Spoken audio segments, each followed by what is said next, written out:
fat man with his kids and dogs. G'day, and welcome back to some more high quality content. For a long time in my life, I was what you would call a Family Guy fan.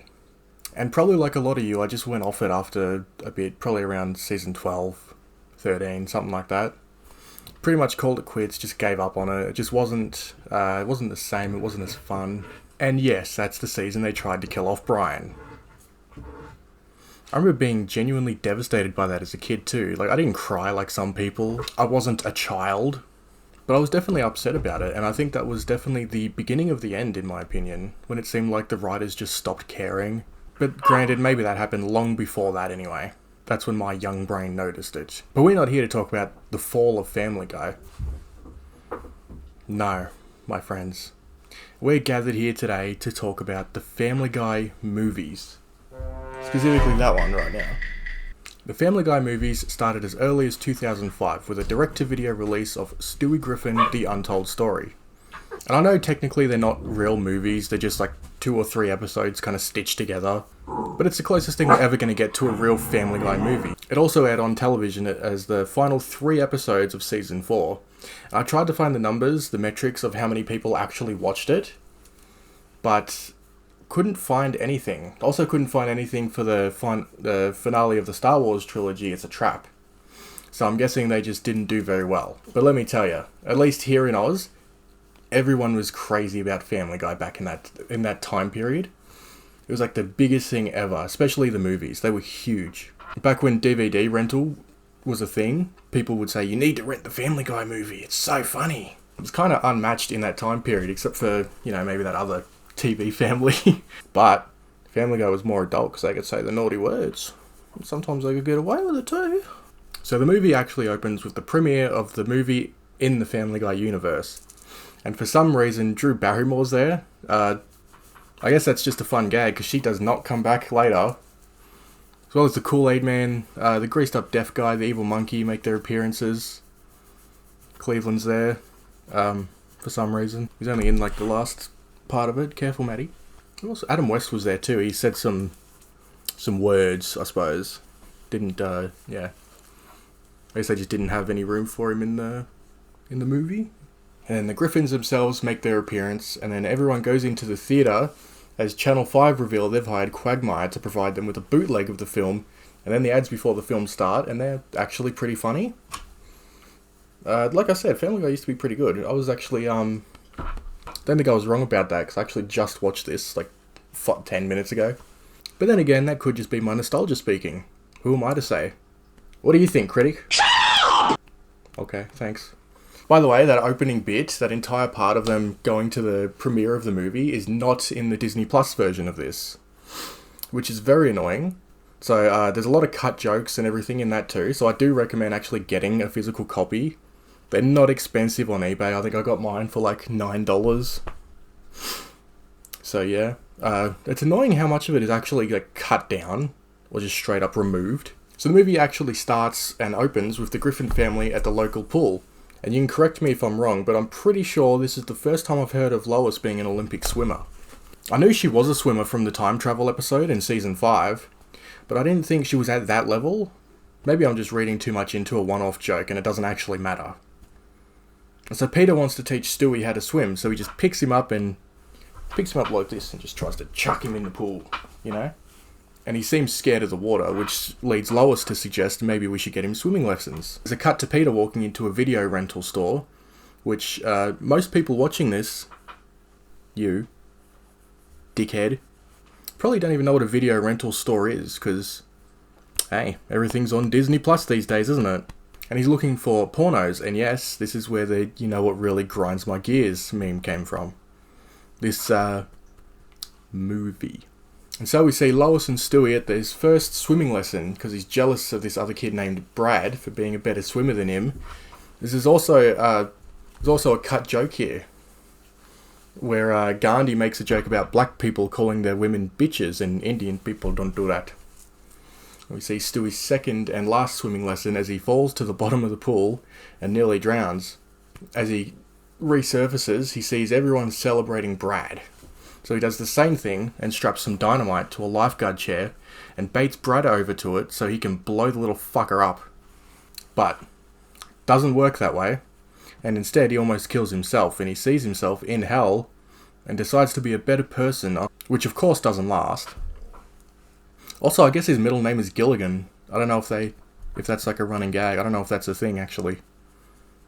And so we see Stewie trying to be a good boy, and in the middle of this, there's a cutaway to a Looney Tunes cartoon where Elmer Fudd very violently murders Bugs Bunny. What's up, Doc? It's just not very funny, but also what is funny is that the Family Guy writers had to actually apologise for that, because that went to air in the original episode, which is insane.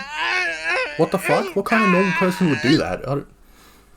Anyway, it's really just shock value. It's not funny. So with Peter being on the news with his Grind My Gears segment, newsacre Tom Tucker starts getting jealous of his success and tries to get him fired, but ends up getting himself fired, and he has to turn in his press badge and his mustache. So we see Stewie trying to be a good boy. It's not working out for him, but he sees Brian being nice after drinking alcohol, and he thinks, well, that must be the answer to all my problems, so he starts getting drunk. He's at the breakfast table drinking out of a flask, and he jumps off a shelf and falls, and Brian's like, man, you need to not be like this. So he takes him to the Drunken Clam and says, I'm gonna get you drunker than you've ever been. That ends about as well as you'd expect, with Stewie convincing Brian that he's too drunk to drive. So he gives Stewie his keys, and he ends up slamming through the front door of the Drunken Clam. And Stewie ends up slamming through the front door of the Drunken Clam. And this being an exclusive story for Tom Tucker gets him his job back and gets Peter fired. He also gets his mustache back. King. So after the little night out, Brian wakes Stewie up and says he's never going to drink again, so I guess this is supposed to be a good ending. Then we cut to 3,000 miles away and we see a guy with a football-shaped head booking into a hotel. A bit of intrigue, ooh. I guess that's where the first episode would have ended. Would have ended on the cliffhanger to try and keep you watching. Watching the next episode next week, as they would have done. Also, if you like my shirt, you can get it on my Redbubble. I think it's Big Boy TJ, I think. I don't know. I actually don't know. I'll link it. If I can, I don't know. Then we see the Griffin family in an electronics store and they buy a TiVo set, which is like the most 2006 thing ever. They take it home and we see Quagmire getting ready for a cross-country trip in his RV, which I guess he's just bought. So Stewie and Brian are watching TV at home. They see a football-shaped head guy, and Stewie's like, bruh, who's this guy, man? He could be more real far than me. And here's a funny thing. In the Peter being Spider-Man scene directly after that, I could have sworn his suit was orange, but maybe that's just TVs were shit back then. Colour accuracy really was not a thing. But anyway, Stewie can't afford a plane ticket to San Francisco where the football-shaped head guy is. So he tries selling lemonade, but that doesn't work, so he knocks some guy with a baseball bat and steals his wallet, only ends up getting $6 out of it. But that doesn't stop him, he's still dead set on finding who he thinks is his real father. So he decides to hop in with Quagmire, and of course Brian tags along.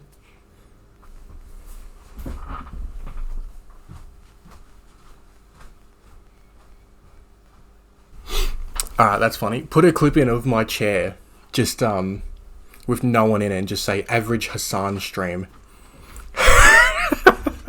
That's a good one. Okay, and one time when Quagmire is taking too long, he decides to just steal his keys and take off on his own, with Brian of course. And that ends about as well as you would think, with Stewie crashing the RV in the middle of the desert, forcing him and Brian to walk the rest of the way to San Francisco. When they do finally make it there, they find the guy and it turns out it's not Stewie's real father. I have Stevie written down in my notes, that's funny. Stevie. But it's actually Stewie from the future. Time travel apparently being just a normal thing people do for vacations in the future. And then it cuts to an intermission and all the characters have some silly one-liners, which I'm guessing would be the end of the second episode, maybe. And so, as Stu is, by the way, what old Stewie wants to be called in the future, is trying to leave, Stewie hops on his time machine and goes into the future with him, and turns out he's late for Sunday dinner with his family, and brings Stewie with him. We see old Peter and old Lois. Chris walks in with his wife Vanessa, and she's a total bitch. He's a cop, by the way. And Ron walks in Ron being Meg in the future, she had a sex change sometime after college. A very topical Family Guy, as always. Vanessa is trying to put Peter and Lois into a retirement home, and Stu has no backbone, so he just takes off. And we see Stu's apartment for the first time, which is the ideal male living space, of course. And then next we see where Stu works, and I think it's the same electronics store from the opening. I'm not really sure about that, but it looks the same. And we see that he works with this woman, Fran, who obviously he has a thing for. But Stu reveals that he's never had sex before, he's actually a virgin. So Stewie decides to clean up his apartment and teach him how to sex. And so eventually Stu invites Fran over, and they end up having sex for 8 seconds and crying for 40 minutes. Which I thought was normal, but oh well. Fuck me. But that ends up getting him fired from his job, and his apartment gets burned down because of Stewie's stress-relieving candles. And so Stu tells Stewie that ever since his near-death experience at the pool, he's been a different person. So Stewie decides to go back and stop that from happening. And we see Stewie do the thing of jumping through people's backyards from, was it Ferris Bueller's Day Off? He just makes it in the nick of time, saving the future version of himself and ending the film. Maddie, come on. Just hang on for a minute, alright? Then we see the Family Guy wrap party where everyone is there drinking and complaining about the movie. They even call it mildly entertaining, which is pretty accurate to be honest, but for a first outing like this, I don't mind it. There's a few funny moments, some good ideas. I think it's actually done fairly well. Yeah. I don't know, it's 6.5 out of 10. What I want to know is what people think of it. What other people think of it, rather. So leave your thoughts in the comments. See ya. Drove in through the morning fog. Hey there, Rover.